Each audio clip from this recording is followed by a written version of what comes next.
tonight. And it's my pleasure to welcome Anatol Lieven from the War Studies Department at King's College.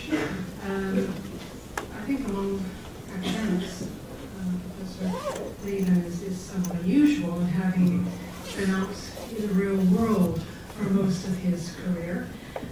He spent much of his career as a journalist in South Asia and former Soviet Union. And as he noted to me before the talk tonight, many of his previous books, a few of which I'll list, from Pakistan, Chechnya, Ukraine, and Russia, and the Baltic Revolution, were essentially on the places where he had been a journalist. But tonight, he's changed directions a little bit and will speak a little bit on his recent book, America Right or Wrong, An Anatomy of American Nationalism, and more to the topic of U.S. foreign policy, which I think is a little bit different, and the Republican Party. So the plan will be, Anatol will speak for about 45 minutes, give or take, and then we'll be happy to take questions. And after this event, there are some books, his recent books, and outside, and he would be happy to do a book signing. So, thank you so much. I should apologise in advance. I've got a terrible cold, so if my voice fades and you can't hear me at the back, just let me know when you do. I thought perhaps I should be honest in this talk about my own preferences in the election campaign in the United States, and so I have declared my preferred candidate on my lapel. But people further back probably can't see it, but it says, "I still like Ike." I still regard Eisenhower as, in many ways, the best US president since the Second World War. His mixture of moderate reform at home, a continuation of the New Deal, and cautious pragmatism abroad. I don't agree with everything I did by any manner of means, but I still think on balance it was the best combination. And therefore, naturally, that leads me to support, though I'm not a US citizen, the candidate of the Eisenhower Republicans in this election, Barack Obama. And if you think this is a personal eccentricity, let me tell you that two of Ike's grandchildren are voting for Obama in this election for precisely those reasons. That they see Obama as essentially a moderate Republican conservative. And so, what I have tried to explain in the updated edition of my book on American nationalism, and what I shall try to explain in this talk, is why somebody who, and it must be said to the fury of many left-wing Democrats, has in fact governed as a moderate Republican, has nonetheless been exposed to such a degree of, well, I have to say, in many ways, pathological hatred by other, more extreme conservatives in the Republican Party. And why it is that the Republican Party of today, and this has been, as you may have seen, widely noted in the media, would regard even Reagan's program and statements of 1980, the election campaign of 1980, by now, as socialist, and Eisenhower's program of the 1950s as communist, in the same way Obama's program today. Sorry. Now, this is a new edition of the book. The first edition came out in 2004. About 30% of the material is new.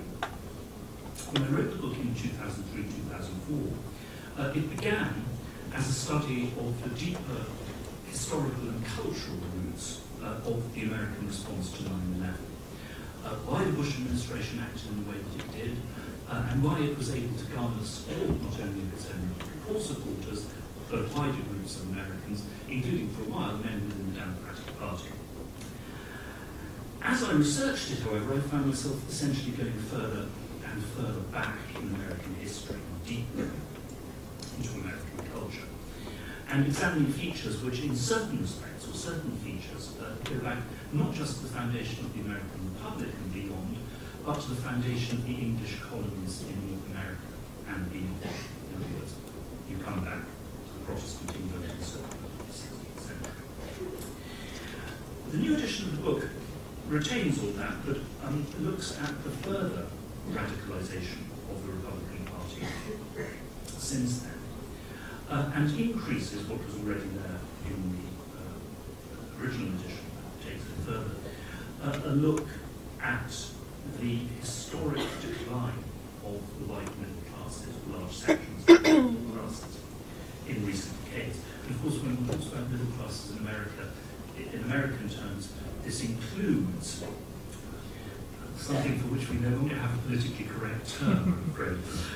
Our ancestors would have called it the respectable working classes.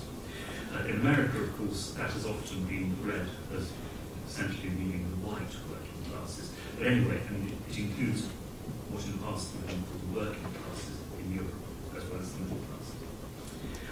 And as I argue in the book, both because of the deep roots of these phenomena in cultural traits of American history, and because of what unfortunately looks like the inexorable economic decline of large sections of middle classes, I believe that these tendencies will continue in the Republican Party, irrespective of who wins in November.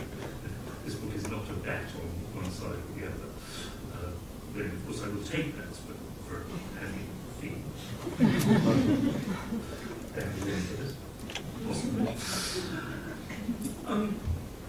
Now, in the book, the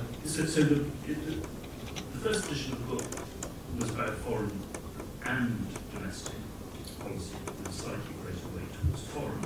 The second edition is the same with a slightly greater weight towards domestic. In both, I have talked about what I call the two faces of American nationalism. Nationalism being integrally related, of course, to American political culture in general.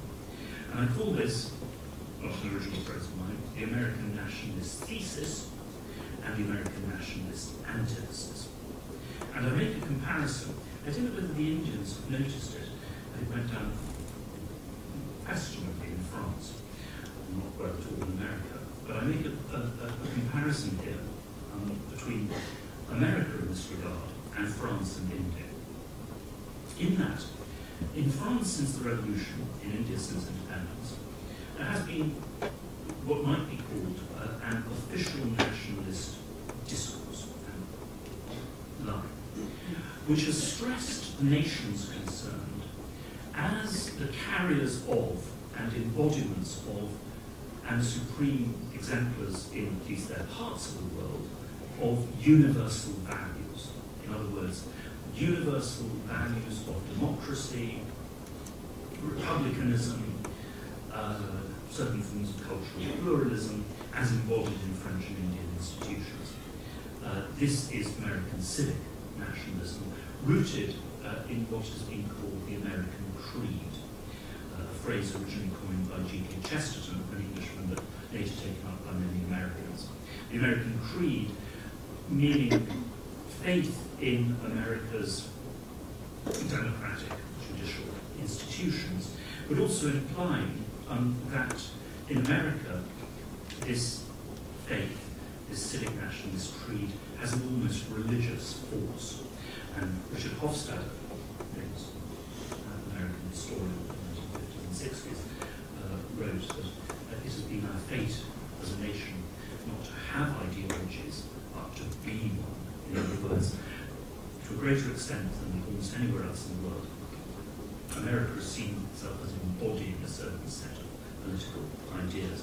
And what is, of course, particularly striking here is that these are not just general ideas, we all hope believe in democracy, freedom, the rule of law, but they are very, very strictly embodied in particular written documents and institutions in the US Constitution. So it's particularly concrete in the United States. And the belief has been in America, officially, if you will, mainstream American culture, that you become an American by believing in and owing allegiance to these institutions, this official creed.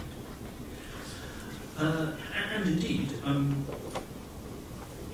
the term American nationalism, I put a lot of stake for calling the book American nationalism, because a very widespread response was, there's no such thing. We're not nationalists. I would ask, or compare America to other countries, you know, similar traits. I would ask, well, what are you now? And the response would be, of course, we're patriots. Well, you know the old joke.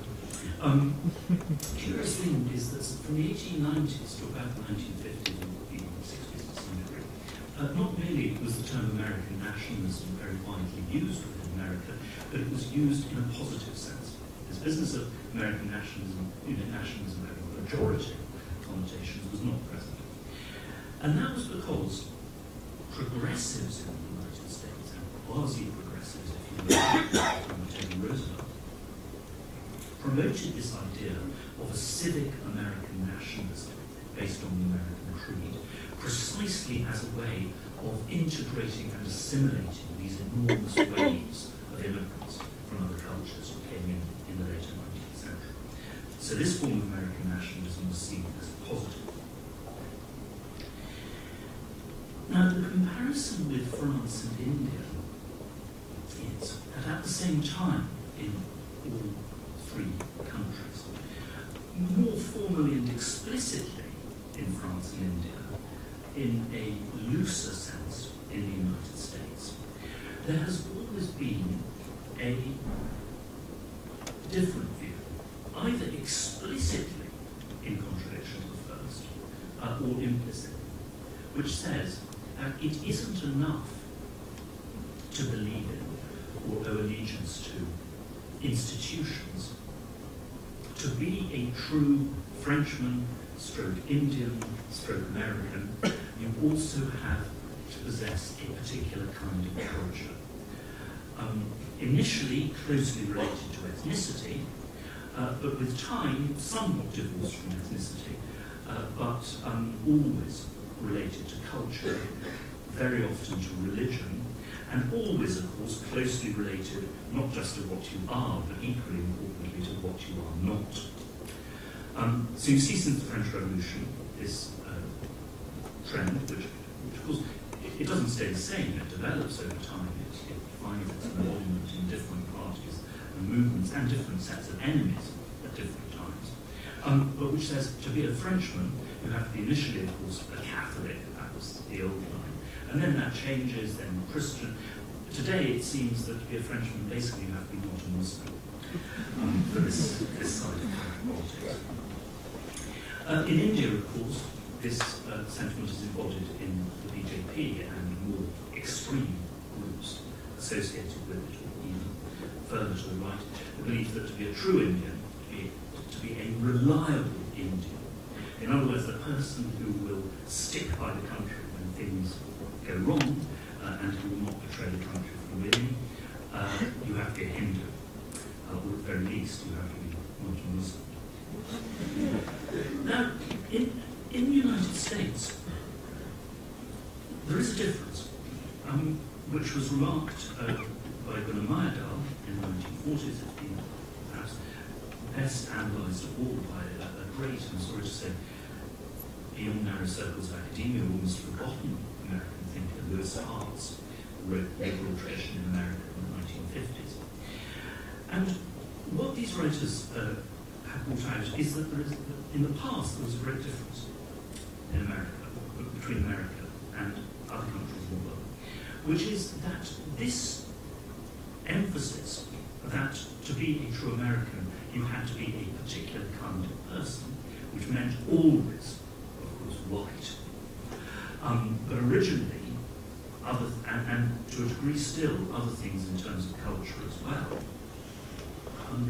that this was never opposed to democracy, formally opposed to democracy. Myrdal noted in his travels in the American South in the 1940s how people who express the most savage opinions about blacks had a categorical determination to deny blacks all the rights of American citizens, were nonetheless, it seemed, sincerely convinced that they themselves were true, good American Democrats who believed in American institutions and American values. They just believed that only certain kinds of people were both capable of operating within these institutions and would not use these institutions to destroy white America from within. This is a discourse which emerged very much in some of the arguments in America after 9/11, when the Bush administration moved to suspend certain civic rights as far as perceived domestic as well as international enemies of the United States are concerned. The notion, some have been phrased, no freedom for the enemies of freedom, or the United States Constitution is not a suicide pact. In other words, we know how to exercise these rights, therefore only we deserve these rights. Fascinating debates in the 19th century between people, I suppose, called East Coast liberals and people on the frontier in this regard when it came to the treatment of and relations with the Native Americans. People, in the East Coast saying, look, we have signed treaties with these people. Some of them have become our allies. Our agreements with them are now incorporated into American law. Therefore, we must stick to our agreements and treat them as we would Americans. And the response from the frontier came back, no.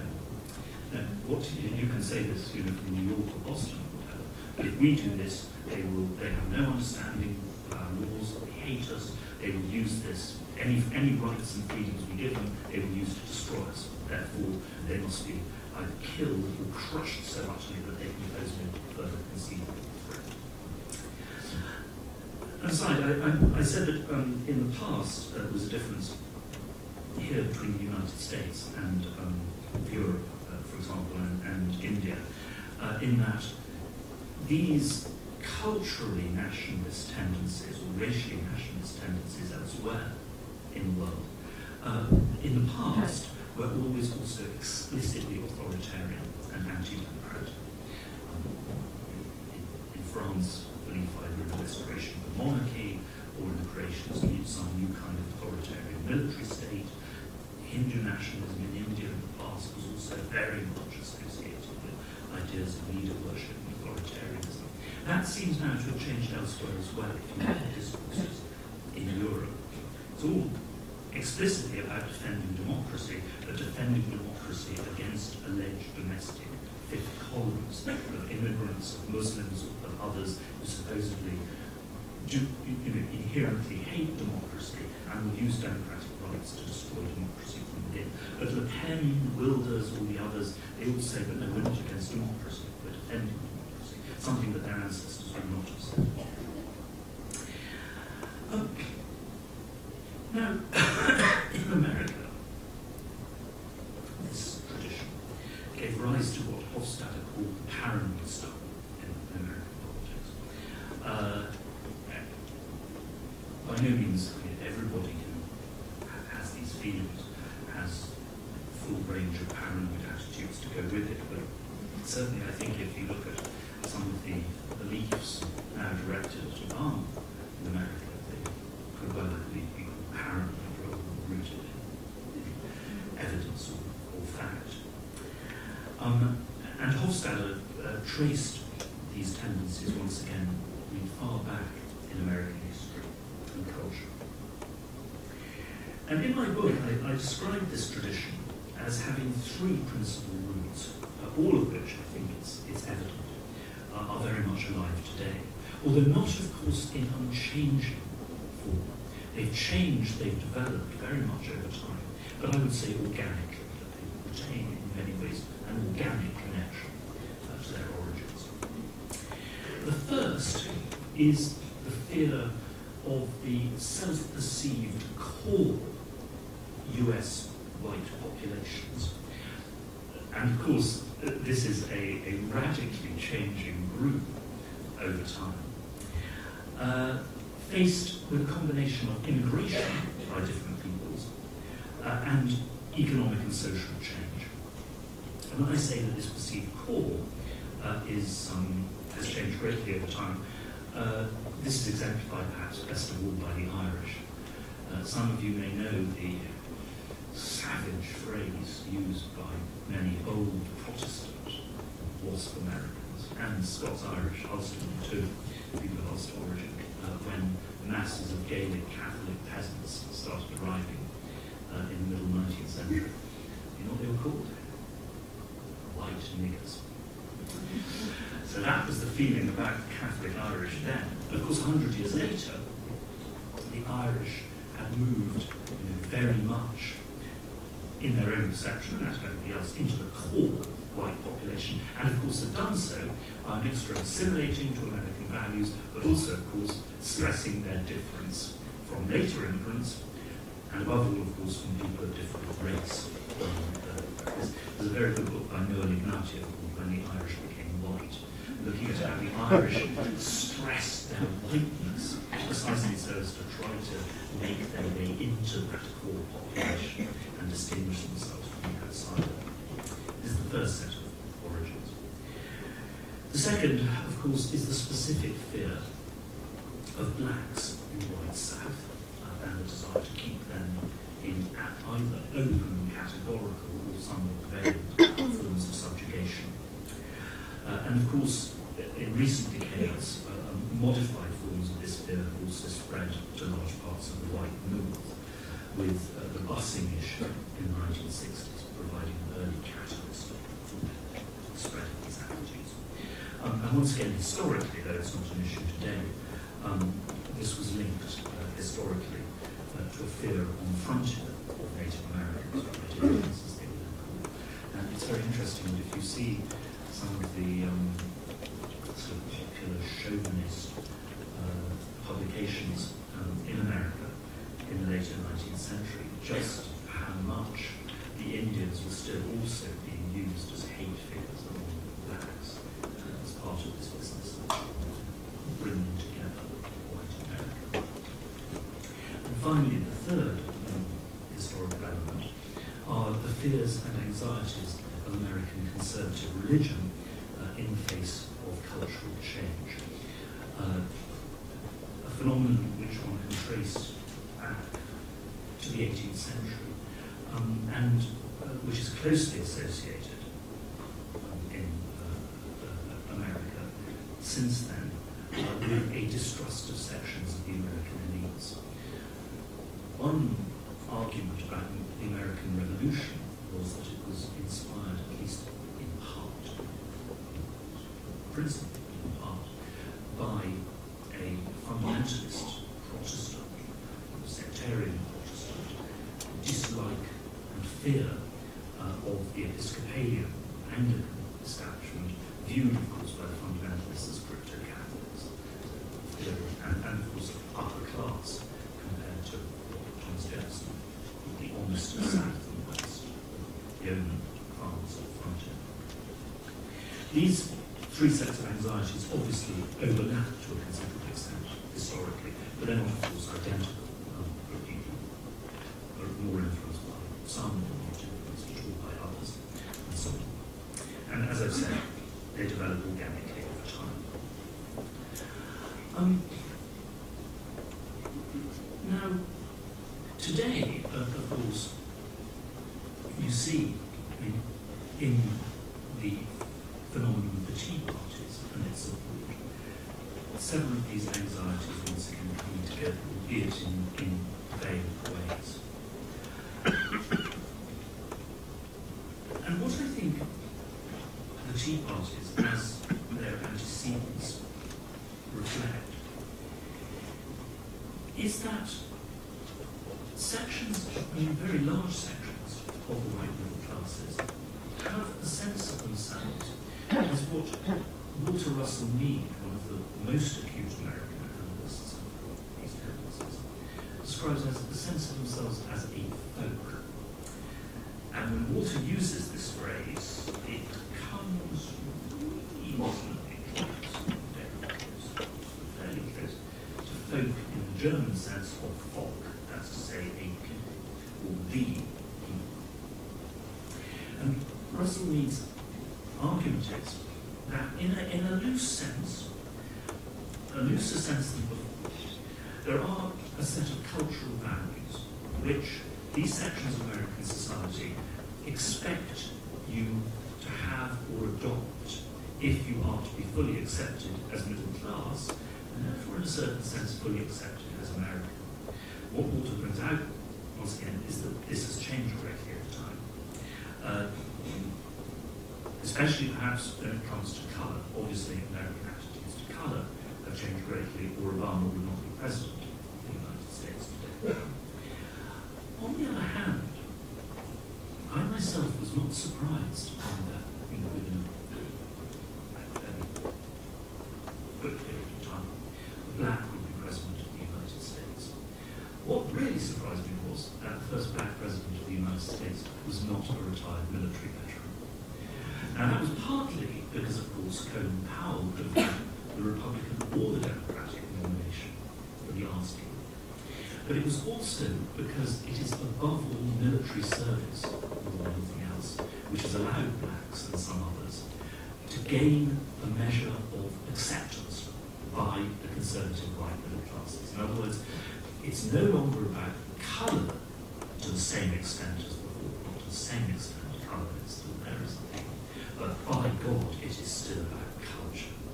And of course, part of the culture of the white middle classes, along with, still to a degree, a belief in God, a belief in work ethic, is patriotism, so military service.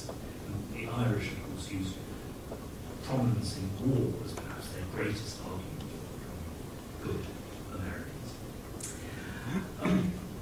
So what I say in the book has happened in this regard is that, excuse me a second.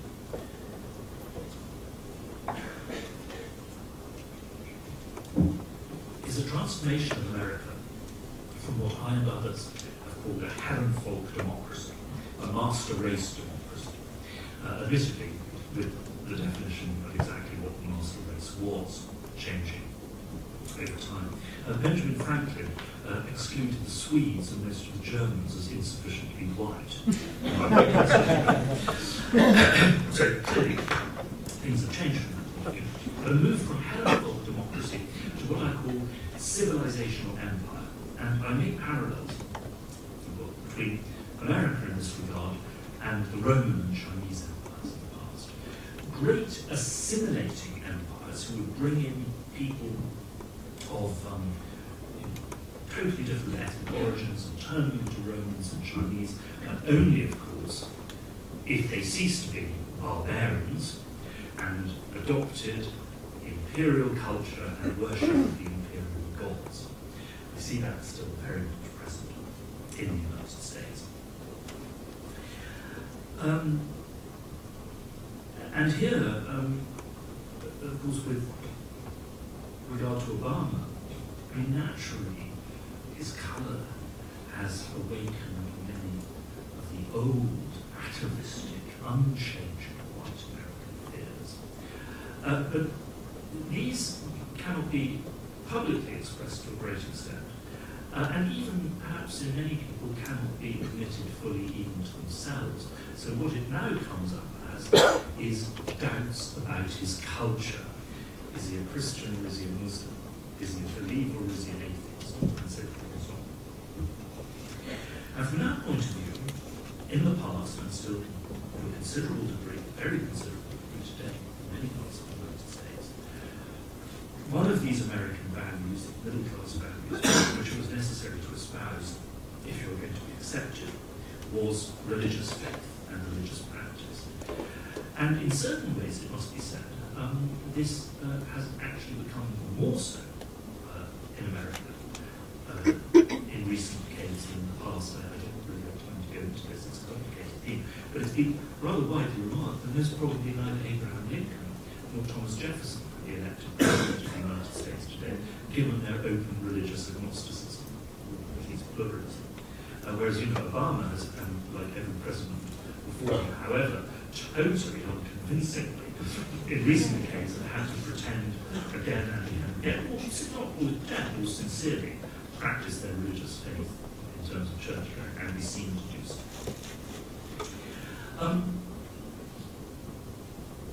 Now, of course, there are varying degrees of religious faith. There are, of course, different degrees of religious faith in the United States.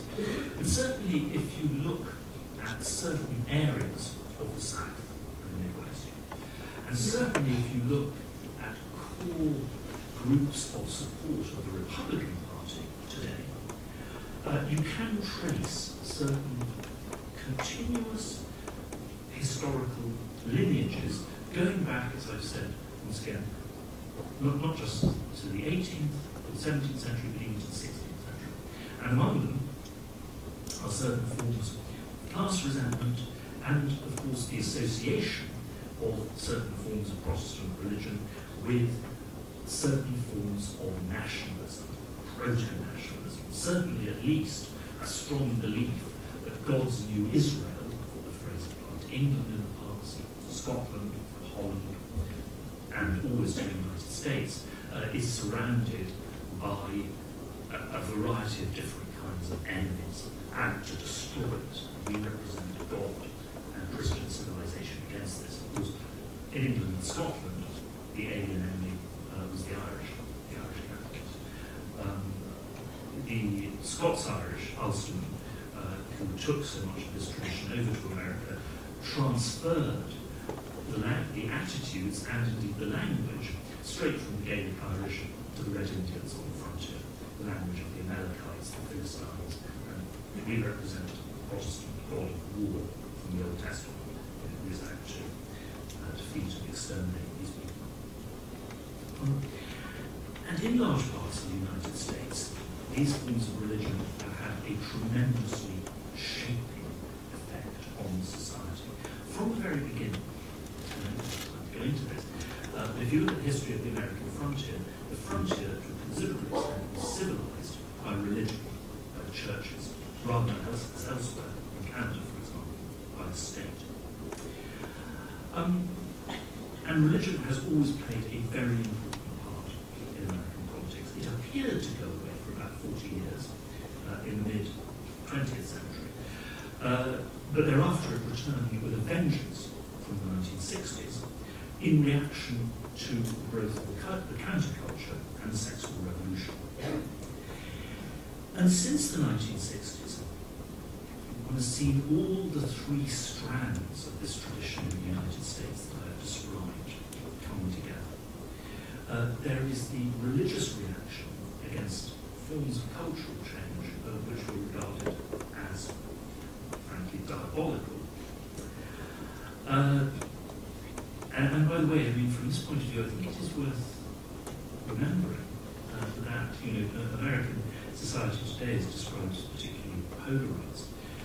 It seems to me highly unlikely that either Eisenhower or Franklin Roosevelt, for all their immense popularity, could have been elected from a party associated with gay marriage and abortion. Of course, one of the reasons why conservative religion in America appeared to go away was that these were not issues in those days. But from the 1960s, they are. So there is the religious and cultural anxiety.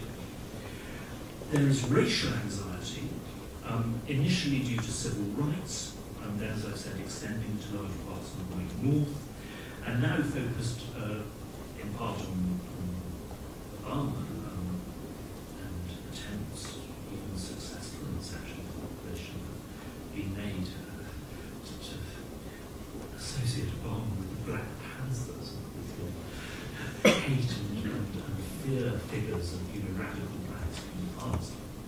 But more and more, these kind of fears are focusing on Latinos, huge Latino immigration, which has taken off.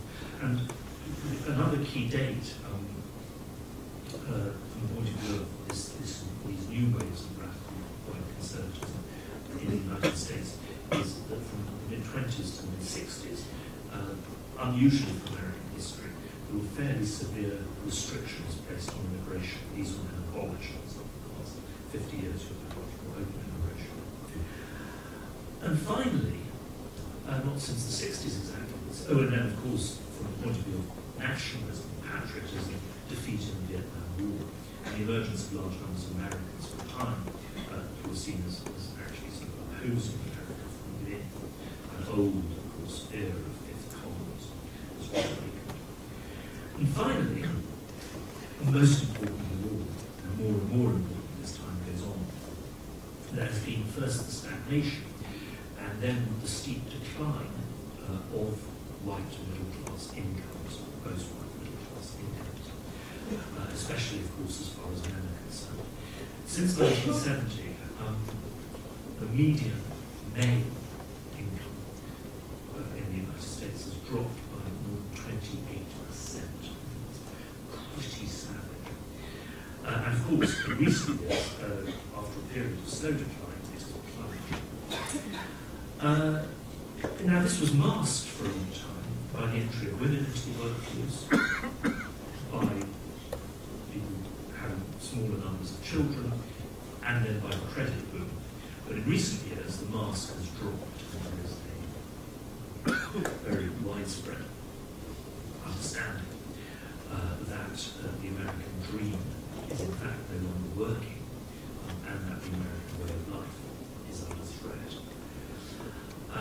So also fueling all of this, you have this strong sense of middle class in battle and decline.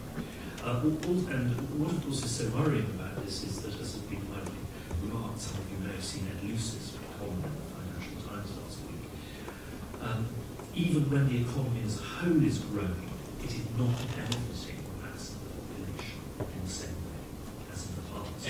And a very frightening statistic in recent years is that people, apart from more and more permanent unemployed, people who lose their jobs and get new ones are, on average, likely to get ones which are strikingly worse paid than the ones they had before, and also with far fewer or no benefits, of course, is critical in the United States.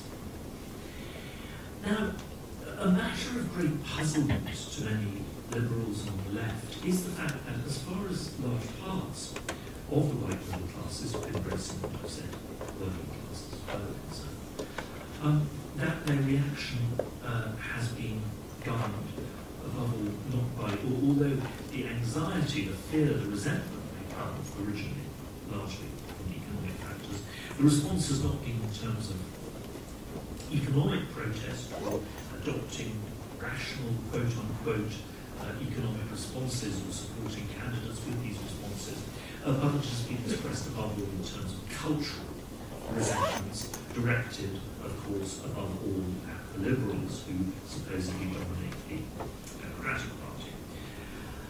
Now, if you take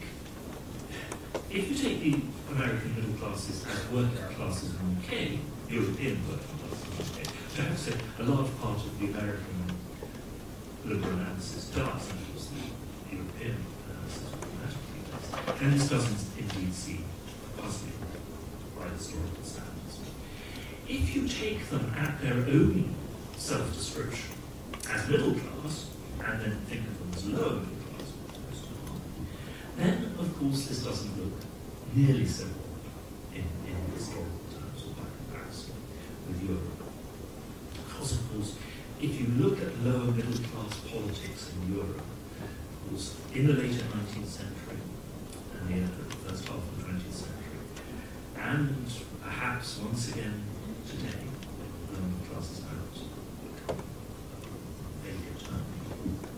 you see that voting according to culture and cultural community always was the dominant theme. Because if on the one hand the lower middle classes, as in America, possess deep resentments of the elites, they are also obsessed, of course, by the fear of sinking into the proletariat. And in America, the proletariat is seen, and since they are actually part of the proletariat, is seen not as the proletariat, but as a lumpen proletariat, made up chiefly of people of different race. So from that point of view, the behaviour of the white middle, of large parts of the white middle classes does seem to be in historical terms be fairly normal. The other thing, of course, is that here once again,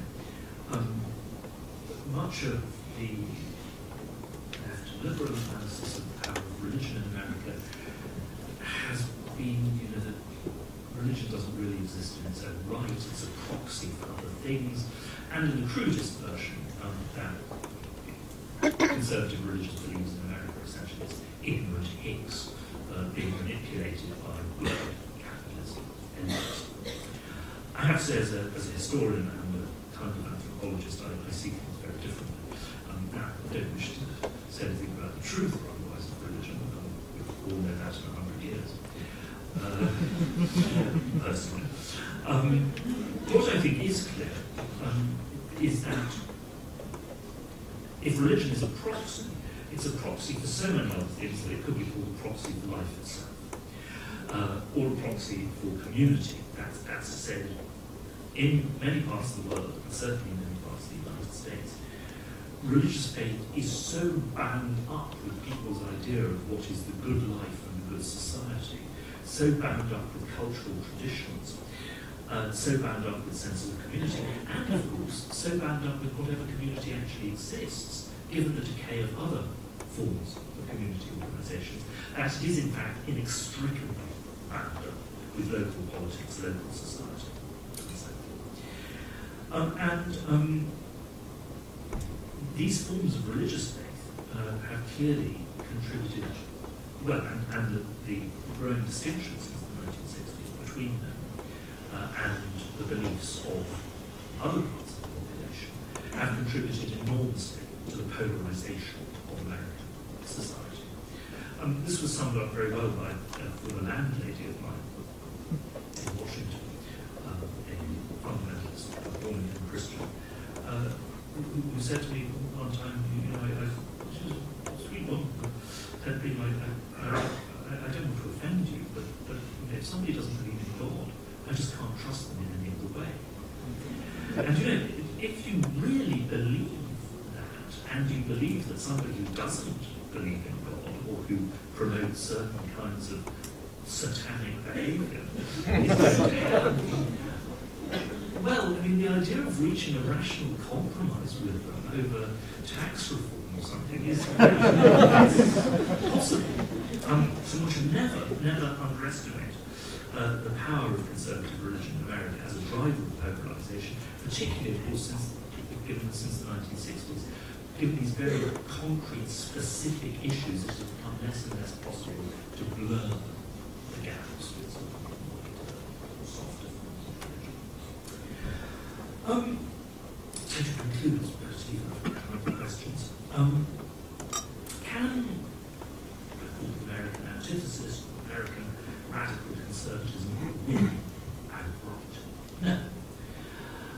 We've seen in recent decades that either the Republican Party, knowing that a candidate explicitly from these tendencies would lose American sentiment, has adopted, as with Mitt Romney, sort of centrist candidates, or where the Republicans have gone for a radical, as briefly in Gingrich in the 1990s, they've lost.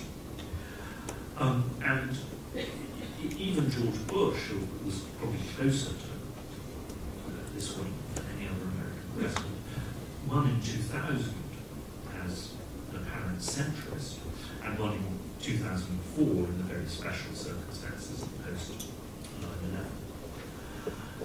On the other hand, if you look at the waves of radical conservatism since the 1970s, what's very evident is that each wave, even though it has never actually conquered the whole party, as it recedes, has left the party several notches further to the right. You can just trace that through the development of the Republican Party. The other thing, which has been so evident, once again over this past year as well, is the way in which the composition of the Republican Party in the Senate and House has been changed as a result of these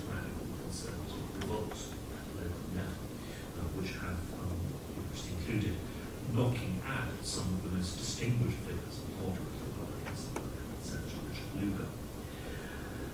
And of course, as I'm sure you know, the particular power of Congress within the United States Constitution, the United States power system, and the particular autonomy or even independence of senators, the congressmen to a lesser extent as well, vis-a-vis their party machines, means that even if a minority of a minority in both houses, or a majority of a majority in one house, cannot actually drive their own agenda in terms of policy, what they can do, as we've seen so much over the past 4 years, is block anybody else's agenda. And to finish on what I hope is not an apocalyptic note,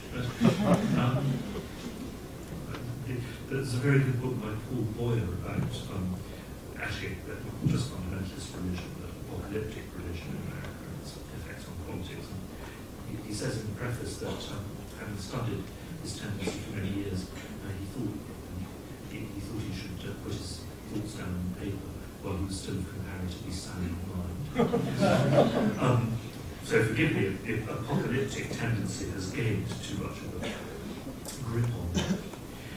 But to return to the American creed and American civic nationalism, the fanatical faith of the Tea Parties in the letter of the American Constitution, in the Constitutional Declaration of Independence, as such, the sight of them waving it over their heads like rows of red guards at meetings, has been greeted by a mixture of mockery and disbelief in many circles.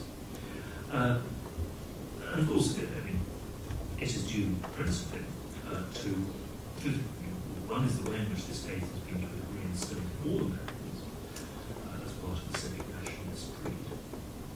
And of course, so familiar from radical conservative movements, the belief in the need to go back to a golden age of the past. The 1950s essentially, but for these people embodied not just in an age or an idea, but in actual documents. But I fear, and of course this is reflecting all the wider fears that I've described, but I'm afraid that what we may also be seeing is something that we've seen a couple of times in the past. We may, I'm not sure this will be the case, which is to say that we may be seeing the United States Constitution becoming a racial battle, as it was before the Civil War, as it was once again in the 1950s and early 60s, where defenders of states' rights used a particular interpretation of the Constitution, and not a legitimate one in itself, I have to say, but basically to maintain the subjection of blacks. Today, the problem about the existing Constitution is not only the rules of the Senate, in particular, which has been observed to make effective government extremely difficult, even when the President has a democratic mandate. The problem is also, of course, the composition of the US Senate. The fact that you have, there are a couple of very small liberal states as well, New Hampshire and but above all, you have a bunch of principally white conservative states with very small populations who elect 2 senators. Wyoming, last time I looked, less than 600,000 people. Montana, 800,000 or so. South Dakota, and so on. 2 senators.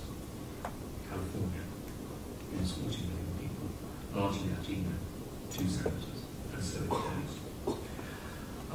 And therefore, a desire to stick at all costs to the letter of the US Constitution, a categorical rejection of any change to the US Constitution. Because in a curious fusing of a civic group nationalist creed and an explicitly religious creed, but that many of the supporters of the Tea Party do actually believe that in the sort of Weber formulation of the US Constitution is the expression of natural law. A harder version of that is that it's actually the word of God passed on. To his own great surprise, it must be said, to Thomas Jefferson. I don't know where they are today, but well, anyway, wherever they are, they're surprised.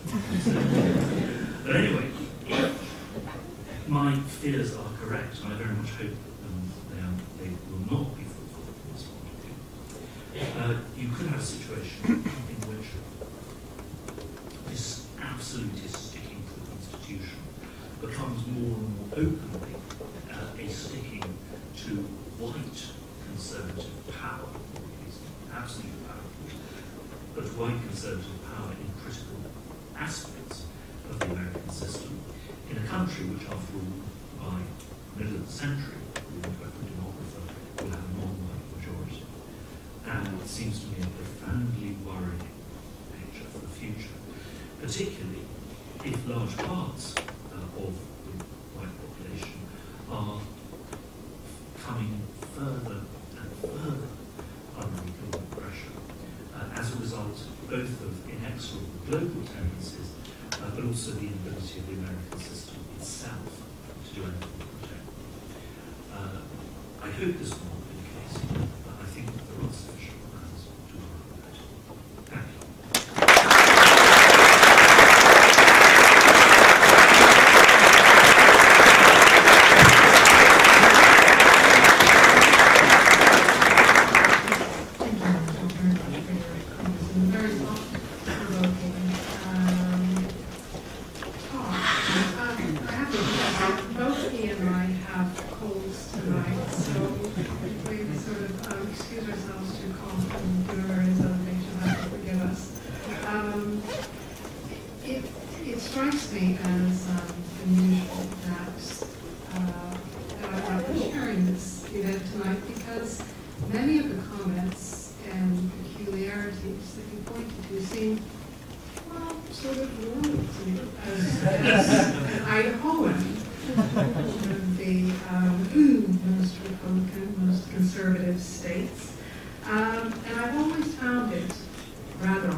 Is very much a contrast between how Americans and how Brits celebrate holidays.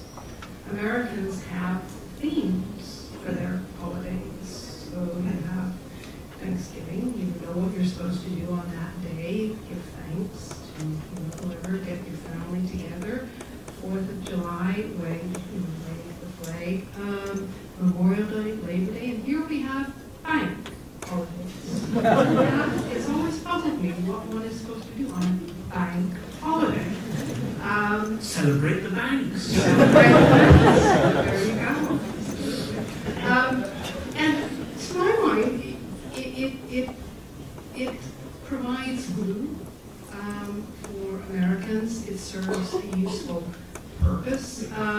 But we could sort of go down that route, as you like. But one question, I'll just pose this question and then I'll hand it over to the audience.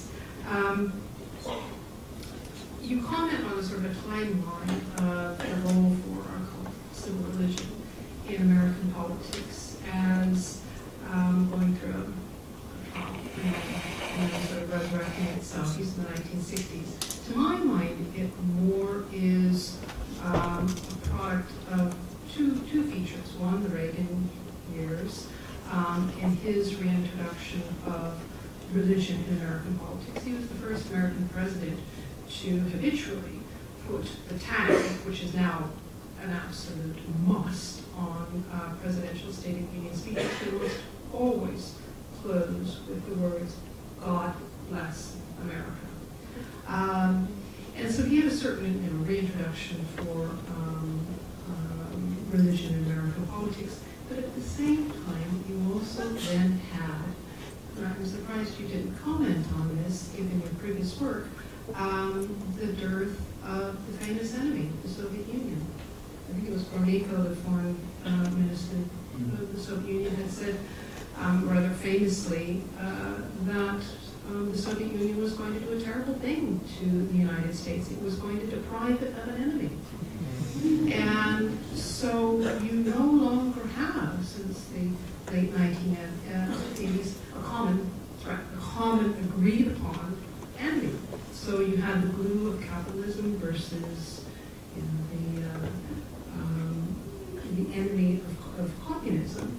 And so you have those two things coinciding at roughly the same time. So to my mind, it's not particularly surprising that you have sort of a growth of what I would call civil religion. But, I mean, maybe we could sort of take some comments in reply to that as we go along, as it might be relevant. So I know you've been a very patient audience, so I think we'll throw it open to any questions and maybe take a few at a time, and then we can then have you answer them as a group. So we'll start with the lower floor, and then I'll move up to the upper floor. So, the front row, and over there, and the first row. Thanks.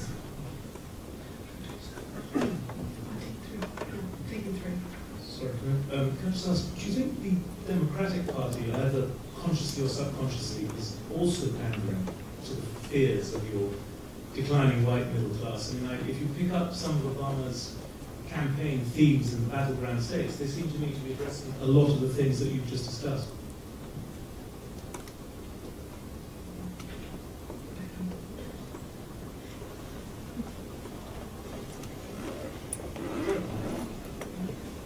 Hi, I just wanted a question sort of about the maybe sort of the intellectual culture on the right in the US, or maybe the lack of it. I remember in George H. Nash's magisterial book, The Conservative Intellectual Movement from 1975, he goes through Milton Friedman, Buckley, Irving Kristol, Russell Kirk, T.S. Eliot, I think Murray Rothbard, Frank Mayer, a whole load of, I think, rather extraordinary group of people and intellectuals. Even if you disagree with them, they seem to, they obviously had disagreements among themselves, and they weren't, there wasn't a conservative tradition, rather conservatisms. But it seems to be on the Republican Party, or at least on the right from my perspective, you don't really seem to have that respect for maybe, there seems to be no real debate anymore, or no sort of real sort of genuine intellectual culture. I mean, National Review, you may have disagreed with it, but at least it had some, it was like a forum for ideas. And is there that popular Republican kind of intellectual culture now? Can you speak of such a thing? Or ideas? Or?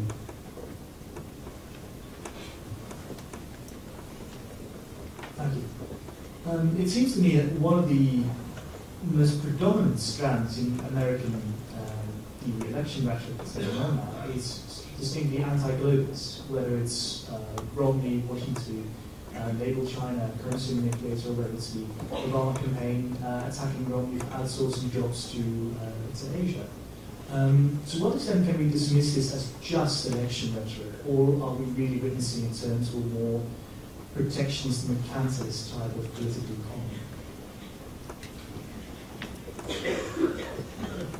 Well, when it comes to the Democrats and pandering to these fears, I wouldn't use that phrase. I wouldn't use it for that matter for any Republican who takes these fears, these economic fears, seriously. Because the fact is, as I've indicated, that a very large part of the American population is suffering very badly. And now, the tendencies that one sees have been growing for several decades. And nevertheless, continue, it's not easy to see how they can be brought to an end. Now, from that point of view, of course, it may be alas, that either in the end, government's ability to do anything about it is actually limited, given the global factors at work, or, as your question might suggest, what they try to do about it might be counterproductive or even disastrous. Certainly, I would see, given what is happening to so many Americans, the pressures for greater protectionism, for trying to hit back at what's seen as unfair competition, are bound to continue and even to grow. And the question is, of course, whether the power of elites with not just an actual stake, but a very strong perceived stake in globalization will be sufficient to counteract that. I mean, the answer is, I suppose, it will very much depend on what happens to the economy as a whole. I mean, if we see another deep depression, then these tendencies may become irresistible. They will apply, of course, interestingly, and I think when it comes to economic policy, they will be brought to bear on both parties. They're as likely in the end to come from the Democrats as from the Republicans. And they will involve something more like a sort of common upsurge of parts of the base against the existing elite. So I don't think this is a case of pandering exactly. It's a case of both political parties responding to what are very real problems. And one thing I would say is that I think there can be really legitimate disagreements, different ideas about how the United States should respond, how any of us should respond. I don't think, however, that these problems are going to be solved simply by waiving the Constitution in the air and demanding more and more tax cuts. Yes, tax cuts perhaps, but there are a lot of other things that need to be done. Yes, I mean, this is a very disturbing thing I find in the Republican Party and in institutions like the Heritage and the American Enterprise Institute. As has been remarked by a number of British conservative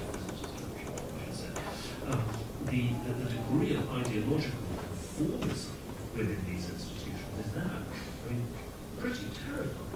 And if you look at people who've been expelled from dissent, this includes David Frump, for example, seen as a neocon. It includes my former co-author, very much from Eisenhower conservative, John Halston. So people in the past have been absolutely part of the legitimate Republican mainstream, but no longer tolerated.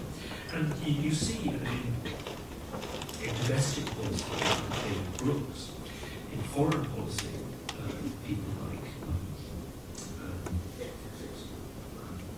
Nick Burns, who was a former State Department staffer, who was on the Republican side, becoming very alienated by precisely this, a very crude and simplistic approach. There are, of course, still certain other tendencies within the party. It's not completely. The Eisenhower tradition is not wholly dead by any means. What I think is striking, if you look at the wider world of people who in the past would certainly have seen themselves as culturally different ideas, sort of radical centrist ideas, if you will, now are coming not from within the Republican Party, but from within the US military. And I would urge you from that point of view to read this Mr. Y essay of last year, written by two then serving US military officers, encouraged to produce this by Anatol Lieven, the Chief of Staff, on a new strategic narrative in the United States. These people were explicitly apolitical, therefore would probably be natural Republicans in the past. And some of the things they're saying about, unfortunately, the reality of climate change, the need for energy conservation, and so on, the need for social solidarity, very much what Eisenhower said, I believe, but of course, absolutely unbelievable for the Republican Party of today. So, yes, that's a real point. Oh, sorry, to come back to your point, and forgive me, very sneezy.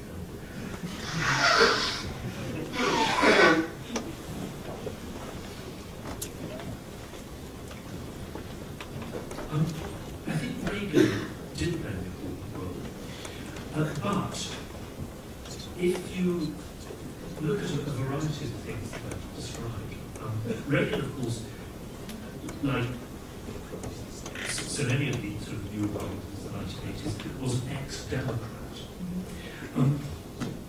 He was responding to certain tendencies in the old Democratic base, which had been apparent from the 1960s. Coded, not always explicit, but coded responses to civil rights, black rights,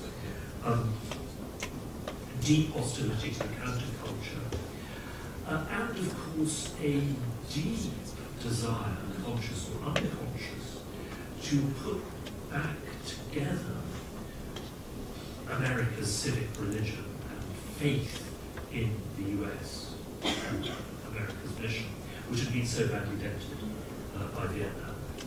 There's a fantastic phrase by Gary Wills about Reagan, which actually brings out the difference between Reagan and Tea Parties.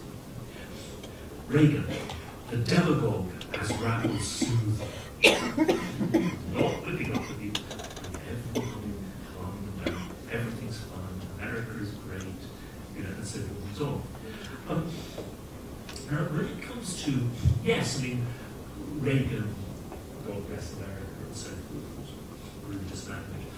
But if you look at, certainly if you compare Reagan to the true, Reagan didn't go very far in terms of actual policy. Whereas on the other hand, you can see, already the best part of a decade before Reagan was elected, you saw the growth of the Christian Christian fundamentalist movements in politics. So I would not say actually that Reagan introduced or created that. I would see that very much as a spontaneous reaction from below to new tendencies in the 1960s, which frankly, in this part of the United States were kind of hateful. Now, you can see that, of course, up to the mid-20s already with the reaction against the teaching of evolution. But frankly, in those days, the educated elites, had sufficient hegemony to basically laugh out mainstream educated culture, people who deny the reality of evolution, breach creations. That's one. And secondly, there weren't, these really, really horrible issues, policies, to stir this section of America. And Eisenhower also said, he also said, famous phrase of Eisenhower, America needs a national religion, and I don't care what it is. In other words, Eisenhower too recognised the importance of religion in public life, in American culture, etc. So the difference was that people thought Eisenhower was concerned the end. Possibly animism, but right, we'll take some from the other story. Right, 1, 2, and down in front, please. I'm interested in the US Constitution and treating it as a Max-Statement-style document. From an Irish perspective, we've seen 30-odd amendments to the Irish Constitution in 70 years. Is there any international parallel for treating a 200-year-old document with the reverence that it seems to get in the US?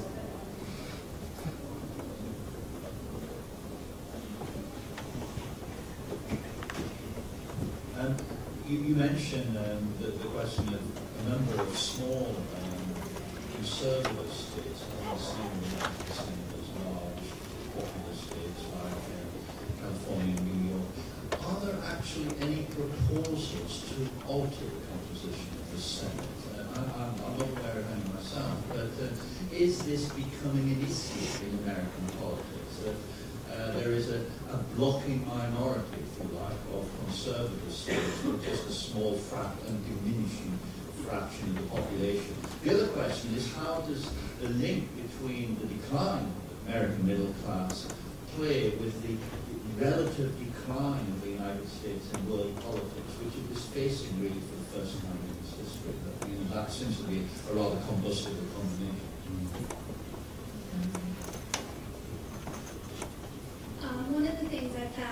most peculiar about the Tea Party is they claim to be constitutional purists. However, they have many plans to change the Constitution. They have issues with a couple of the amendments, and they are supporting a Republican Party platform, which includes a constitutional amendment banning gay marriage.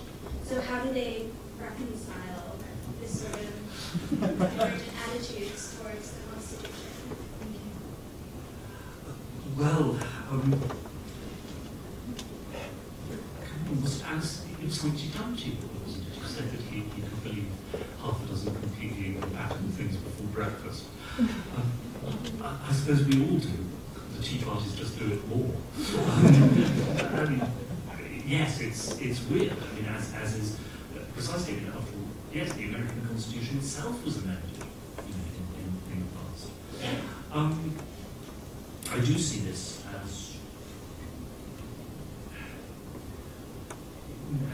as the product of deep fear of change and decline, leading to, well, I mean, what's interesting, of course, is, you talk about fundamentalist religion, but what you see here is fundamentalist institutions. The only way is to go back, once again, in a quasi-religious way, to the fundamentals, to the fundamental documents. I mean, that's what, after all, religious fundamentalism is as well. Christianity or Islam is going back to the original texts, like the Quran. Yes, I mean, this very interesting phenomenon. If you read some of the ideological inspirers of the Tea Parties, the people who they read and rely on, yes, I mean, there is this belief that the Constitution is the supreme embodiment of permanent natural law in the world, in history. Curious, I mean, and a fascinating question whether a document has ever been, a secular, ostensibly secular constitutional document, has ever been imbued with this degree of faith. The answer is, I don't think so. I can't think of one. And of course, if you think more widely about systems, then that's different. Clearly, the Romans had a quasi-religious belief in Romanity, in the institutions and the values of Rome, summed up after all the worship of the goddess Rome, the Roman system. I mean, in some ways, it seems that and here perhaps you could say that there are certain analogies to radical conservative movements elsewhere in the past, that rather than documents this faith in the Constitution, Supreme Court is what in other places at other times would be called faith in the throne and altar. That's to say a combination of national institutions embodying for its adherents everything that was good about the country concerned. But I can't think of a document as such. We're not saying that's different.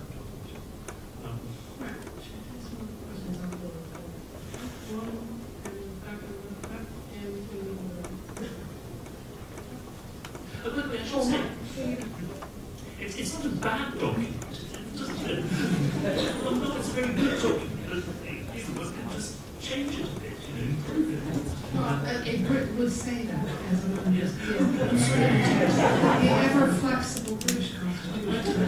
Sorry, that's the question about whether there is thought about changing. The answer is thought, yes. I mean, there was an essay in your books, like the last one, or one before last, saying that America needs a constitutional convention to do precisely this.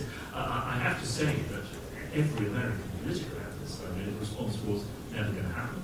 Well, it's never going to happen, but completely out of the question either party should introduce this in present circumstances, because it won't get anywhere, and it will drive the polarization still further. But whether that will be still tenable 30 years from now, that's a different question. Instead of picking up on the decline in the middle class as how that transformed the Republican Party, I wonder how the Republican Party donor has changed, because after all, it's fundamentally about money. Donors. Oh, yeah. read about the very large donors to both parties, how have Republican Party donors changed?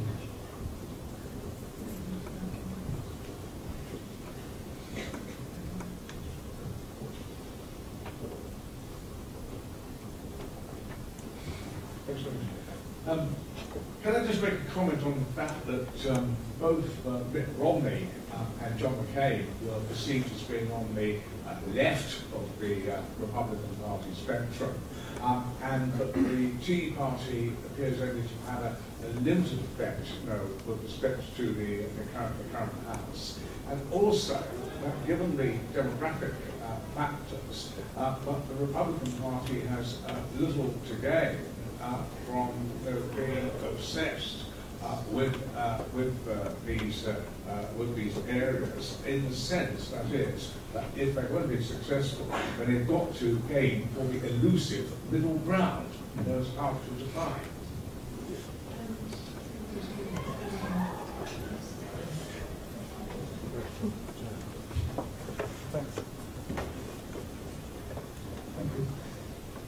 There seems to be a shift from trickle-down economics, which for a long time was the kind of standard of Republicans, that, if the wealthy became even wealthier, that was going to help everybody.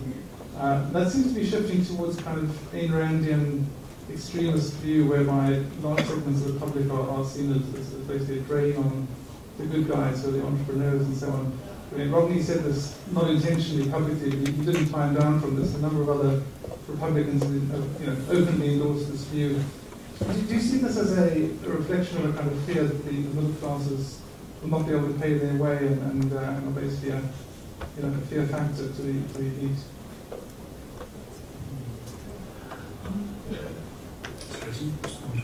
The previous question as well about the middle class decline and perceived or real American decline, going together in a very dangerous way. Yes, I mean that is historically both a classic and an extremely dangerous combination. Now, of course, the point is that we don't know how things will go. We don't know what will happen in China. I don't see even the relative decline of the United States as wholly unavoidable. Yes, precisely that. Classes under tremendous domestic pressure have a way of externalizing their specific attitudes to foreign affairs. If at the same time you see the Chinese state relying very heavily on nationalism, domestic digitalization, that's a volatile combination. The Ayn Rand factor, I think something that one must, in all fairness, recognise about the Tea Parties is that, in one respect, they do have a point. The culprits are not by means entirely said, but still. And that's to say that the American central system of government and the American tax system in particular have become grossly dysfunctional. The joke, but it's entirely true, that the head of the IRS in America has to employ a tax lawyer to do his own taxes because he can't understand it. Nobody can. And I urge you to read Ed Luce's book, Trying to Start Thinking About This. It's a very penetrating analysis of just how clogged up the federal government in America has become. Where the Tea Parties go wrong is in attributing all the blame for this to the Democrats, because in fact, Republicans too have played an enormous part by endless stuffing of budgets with exemptions and subsidies for their special interests, but also by loading the federal government with more and more agencies to do the kind of things that they like, while never at the same time abolishing any existing agency, since it already has an interest group behind it. So you have this horrible situation of the proliferation of agencies all doing more or less the same thing in competition with each other. So of course, given the depth of the free market ideology in America and the way in which this has been deliberately, organic tradition, also deliberately cultivated by arts and media and so forth, it is understandable that the response should be a desire simply to cut the Gordian knot of simplistic abolition of government and simplistic tax cuts. And I myself, I have to say, conservative tax cut in the United States with the cost of corporate tax law, dreamt of 1790, in which the French National Assembly sat down and looked at the incredible tangle of French exemptions under the Austin tax exemption, under the Austin regime, which was crippled the French monarchy's ability to do anything in the 18th century, including quite fundamental. And they started moderate reforms. Then, in the course of one evening, and this were blind drunk, they just said, the hell with it. They abolished a lot and went for a simple, flat rate national system, which in turn, by the way, provided the basis for the Revolutionary War. So, anyway, some understanding that. Romney left. I couldn't exactly describe it Romney as on the left. What he is, like his father, is of course a pragmatic defender of the American capitalist elites, of course. One of the ways of looking at differences is, of course, looking at the difference between the kind of capitalist his father was and the kind of capitalist that Romney has been, and what is said about the development of American capitalism in general. But once again, as I said, I do not expect, well, two things. One, I don't expect the tendency represented by the Tea Parties to actually formally win the party. But what you see from Romney is that they have influenced it to such an extent, including twice now in the choice of vice presidential candidates, that he has had, he's been pulled several notches away from what left himself he would have adopted in terms of policies. Now, how that will affect his behaviour in government, if he wins, is a different question, of course, but he will still be facing, as I remarked, a very powerful block of senators and congressmen who will expect him to stick to some of the positions he's adopted. The other thing is, supposing the Tea Parties did permanently win control of the national parties, which I don't expect to happen, supposing they did, they would go on losing forever. Sooner or later, the same, the US from 1932 to 1952, sooner or later the Republicans will win. The Republican Party that wins is a significantly different outcome than it was even under Reagan. The donors, well, obviously, one key point is simply that big money in general is much more important than it used to be, even more important than it used to be, because, of course, of partly the decisions of the Supreme Court allowing it to be, and partly because of the tremendous cost of campaigning, above all, on television. So donors are much more important to both parties. Of course, as you will all have noted, Obama is actually beating Romney at the moment in terms of getting big money. In terms of the change of composition of the donors, what you see, of course, in both parties is a tremendous move away from industrial capital to finance capital, with everything that means in terms of policies. In the Republican Party, well, you could, I suppose, see a parallel, which is to say that the Democrats, at least in the demonology of the Republicans, are unduly influenced by a limited number of big, especially Hollywood donors, with specific cultural agendas, which would not necessarily be those of the Democratic Party as a whole, or the majority of its donors, but do, it seems, probably have a disproportionate effect on the Democratic leadership. In the Republicans, it does seem that a number of deeply committed and rather extreme donors, like the Cox and Anderson, have had a disproportionate effect as well, simply because they are more ideologically committed and they're prepared to put huge amounts of money behind that ideological commitment. But overall, I mean, the striking thing is that actually both parties are getting money from much the same sources, and therefore, well, hence, you have, as I say, Obama in many ways governing like us in our republic. Right. I think we're out of time now, but the good news is that you'll be around for a while longer for signing. So if there's